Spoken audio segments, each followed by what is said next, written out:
दुनिया भर में कोरोना वायरस से मरने वालों की संख्या 2 लाख से अधिक हो गई है। इनमें से 1/4 लोगों की मौत सिर्फ अमेरिका में हुई है। इतना ही नहीं, संक्रमण के 1/3 से अधिक मामले भी अमेरिका से ही हैं। अमेरिका में पिछले 24 घंटों में 2494 लोगों की मौत हो चुकी है। जॉन हॉपकिंस विश्वविद्यालय के मुताबिक दुनिया भर में कोरोना की वजह से 2,02,368 मौतें हो चुकी हैं, जबकि पूरे विश्व में कुल 28,87,894 कोरोना पॉजिटिव केस सामने आ चुके हैं। अब तक अमेरिका में 52,000 से अधिक लोगों की मौत हो चुकी है। अमेरिका के बाद सबसे अधिक मौतें इटली में हुई हैं। यहाँ पर 26,384 लोगों की मौत हुई है, जबकि स्पेन में 22,902, फ्रांस में 22,614 और ब्रिटेन में 20,319 लोगों की मौत हुई है। नवंबर में चीन के वुहान शहर से शुरू हुई कोरोना वायरस वैश्विक महामारी से अभी तक दुनिया भर में 2,02,368 लोगों की मौत हो चुकी है और 28 लाख से अधिक लोग संक्रमित हैं। Chief of defence staff general Vipin Rawat ने कहा है कि बतौर सेना कोरोना वायरस के खिलाफ लड़ाई में हम अपनी जिम्मेदारी समझते हैं। कोरोना वायरस से आर्मी, नेवी और एयरफोर्स बहुत सीमित संख्या में प्रभावित हुई है। नेवी में जैसे ही केस का पता चला, नेवी ने तुरंत प्रतिक्रिया की और ये सुनिश्चित किया कि संक्रमण आगे न फैले।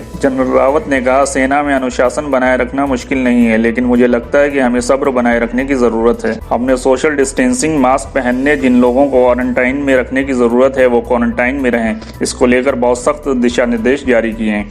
जितनी भी मीटिंग कॉन्फ्रेंस हो रही हैं वो वीडियो कॉन्फ्रेंसिंग के जरिए हो रही हैं। जनरल रावत ने कहा, इस समय हमारे लिए सख्ती से अनुशासन और सब्र को बनाए रखना बहुत जरूरी है। हम जानते हैं कि जब देश में लॉकडाउन हो और लोगों को घर में रहने के लिए कहा जाए तो वो बेसब्र हो जाते हैं, लेकिन ये बेसब्र होने का समय नहीं है। कांग्रेस की अंतरिम अध्यक्ष सोनिया गांधी ने प्रधानमंत्री नरेंद्र मोदी को पत्र लिखकर सूक्ष्म, लघु एवं मध्यम उद्योग सेक्टर के लिए वित्तीय पैकेज की मांग की है। कांग्रेस अध्यक्ष ने अपने पत्र में लिखा, अगर इस बात को नजरअंदाज कर दिया गया तो MSME सेक्टर के संकट का हमारी अर्थव्यवस्था पर विनाशकारी और विस्तारक प्रभाव पड़ेगा। इस पत्र में सोनिया गांधी ने इस क्षेत्र की चिंताओं को दोहराते हुए उनके निवारण के 5 तरीके भी सुझाए हैं। कांग्रेस पार्टी ने इस पत्र के आधार पर MSME क्षेत्र को मार्गदर्शन देने के लिए 24 घंटा हेल्पलाइन सुविधा उपलब्ध कराने को कहा है। साथ ही 1 लाख करोड़ रुपए का MSME वेज प्रोटेक्शन पैकेज भी मांगा है। इसके तहत एक समान राशि की क्रेडिट गारंटी भी मांगी है। उन्होंने कहा कि लॉकडाउन का हर एक दिन इस MSME क्षेत्र के लिए 30,000 करोड़ रुपए का नुकसान कर रहा है। पूरे MSME क्षेत्र के सेल्स ऑर्डर कैंसिल हो चुके हैं और उनका काम पूरी तरह से बंद है। पूरे देश में लॉकडाउन की स्थिति है, लेकिन यह लॉकडाउन किसानों के लिए बड़ी मुसीबतें पैदा कर रहा है। गाजियाबाद जिले के मुरादनगर के नेकपुर समेत कई ऐसे गांव हैं जहां की किसानों की टमाटर की फसल खराब हो रही है। किसानों की समस्या यह है कि वह खुद को कोरोना से तो बचा लें, लेकिन उनकी फसल की हो रही बर्बादी की वजह से उन्हें होने वाले आर्थिक नुकसान से उन्हें कौन बचाएगा।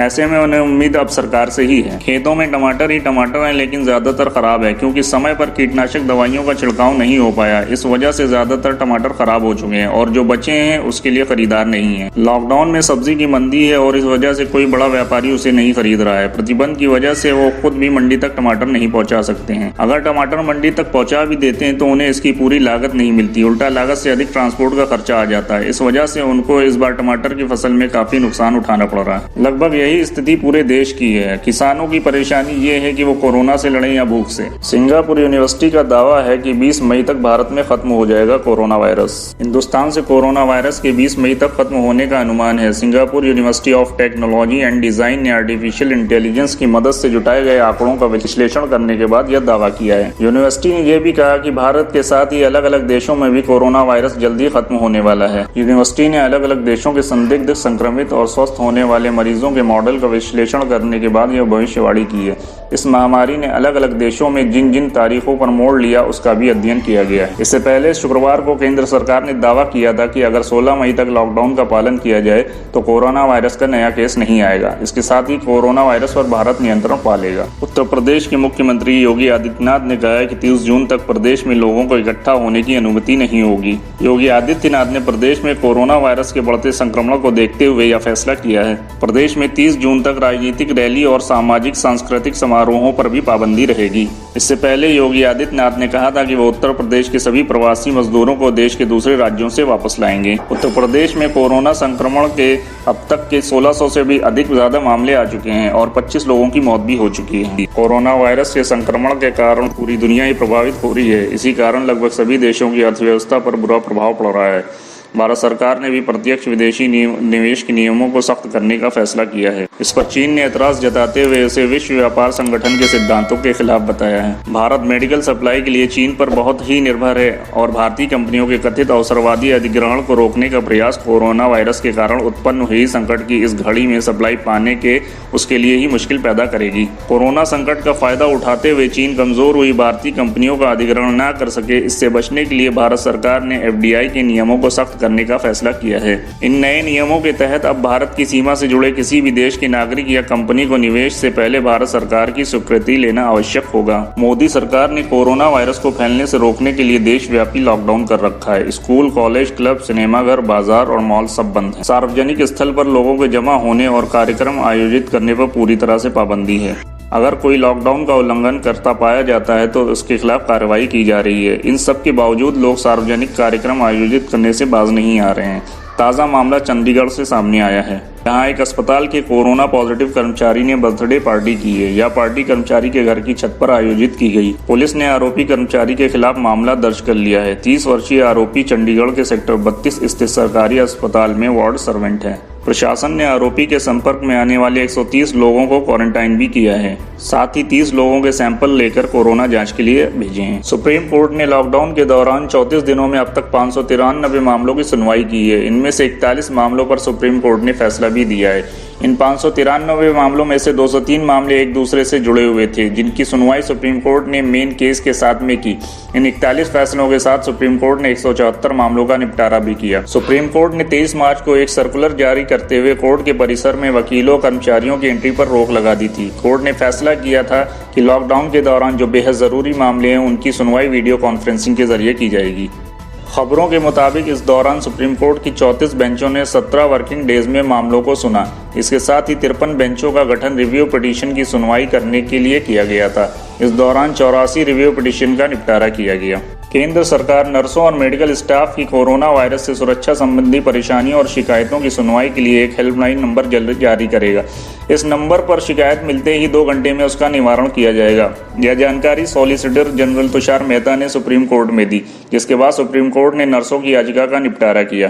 कोरोना के मद्देनजर नर्सों ने अपने लिए और मेडिकल स्टाफ के लिए चिकित्सीय सुरक्षा के पुख्ता इंतजाम करने की मांग को लेकर याचिका दायर की थी, जिस पर सुप्रीम कोर्ट ने सुनवाई की। यह याचिका यूनाइटेड नर्स एसोसिएशन में दायर की थी। याचिका में कहा गया कि कोरोना वायरस से पीड़ित लोगों के बीच इलाज के दौरान उन्हें कोरोना की चपेट में आने का अंदेशा बना रहता है, इसलिए उन्हें कोरोना से सुरक्षा संबंधित सभी चीजें मुहैया कराई जाएं। उनके परिवार को कोरोना से बचाव के सभी साधन उपलब्ध कराए जाएं। घर से अस्पताल आने जाने के लिए अलग से वाहन का इंतजाम करवाया जाए। साथ ही इस याचिका में यह भी कहा गया है कि अस्पताल के नजदीक ही उनके ठहरने की व्यवस्था की जाए। इसके अलावा और भी कई मांग याचिका के जरिए की गई है। मुंबई में शनिवार को 602 नए मामले सामने आए और 13 लोगों की मौत हो गई। इसी के साथ मुंबई में संक्रमितों का आंकड़ा 5000 के पार पहुंच गया है। देश में कोरोना वायरस का सबसे भयानक रूप महाराष्ट्र में देखने को मिल रहा है। बीते दिन राज्य में 22 संक्रमितों की मौत हो गई। इसमें मुंबई पुलिस के एक कांस्टेबल भी थे। शनिवार को राज्य में कोरोना के 811 नए मामले सामने आए। सूबे में संक्रमितों की कुल संख्या अब 7628 हो गई है। महाराष्ट्र ही नहीं बल्कि देश के सभी शहरों में अगर कोरोना के मामलों की बात करें तो मुंबई इस सब में सबसे आगे है। मायानगरी में शनिवार को 602 नए मामले सामने आए और 13 लोगों की मौत हो गई। इसी के साथ मुंबई में संक्रमितों का आंकड़ा 5000 के पार पहुंच गया। वहां संक्रमितों की कुल संख्या 5059 हो गई है। मुंबई में अब तक 191 मरीजों की मौत हो चुकी है।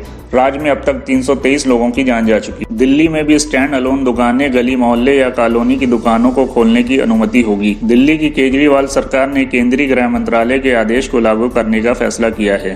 अब तक मिली जानकारी के मुताबिक इस मामले में फैसला ले लिया गया है। आदेश के मुताबिक दुकानों पर सोशल डिस्टेंसिंग और गृह मंत्रालय के दिशा निर्देशों का कड़ाई से पालन करना होगा। वहीं कंटोनमेंट जोन में किसी भी तरह की गतिविधि की अनुमति नहीं होगी। केंद्र सरकार ने लॉकडाउन के दौरान दुकानें खोलने की इजाजत दी है। इसे लेकर गृह मंत्रालय ने शनिवार को स्पष्टीकरण जारी किया है। मंत्रालय ने स्पष्ट किया है कि किन दुकानों पर पाबंदी जारी रहेगी और किन्हें खोला जा सकेगा। मंत्रालय ने कहा है कि ग्रामीण इलाकों में शॉपिंग मॉल की दुकानों को छोड़कर सभी दुकानें खुलेंगी।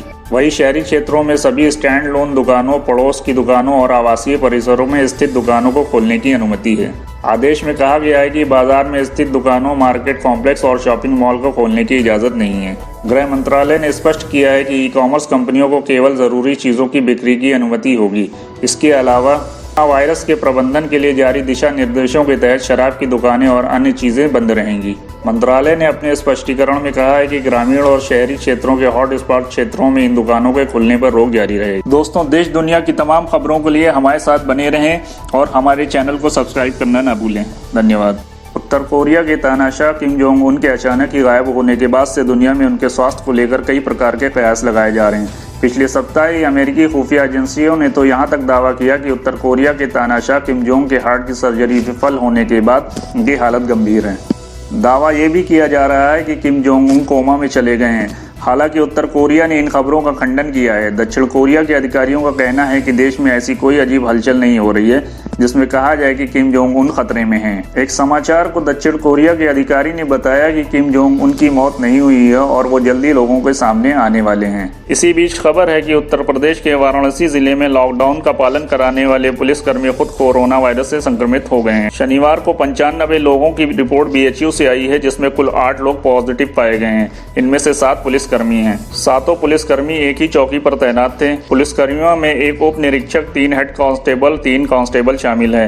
ये सभी सिगरा थाने की नगर निगम चौकी पर तैनात हैं। जिलाधिकारी कौशल राज शर्मा ने बताया कि शनिवार को आई रिपोर्ट में 14 में से 7 लोग पॉजिटिव पाए गए हैं। इन सबकी कॉन्टैक्ट ट्रेसिंग कराई जाएगी और साथ ही चौकी के आसपास के क्षेत्रों में कल स्क्रीनिंग और सैंपलिंग कराई जाएगी।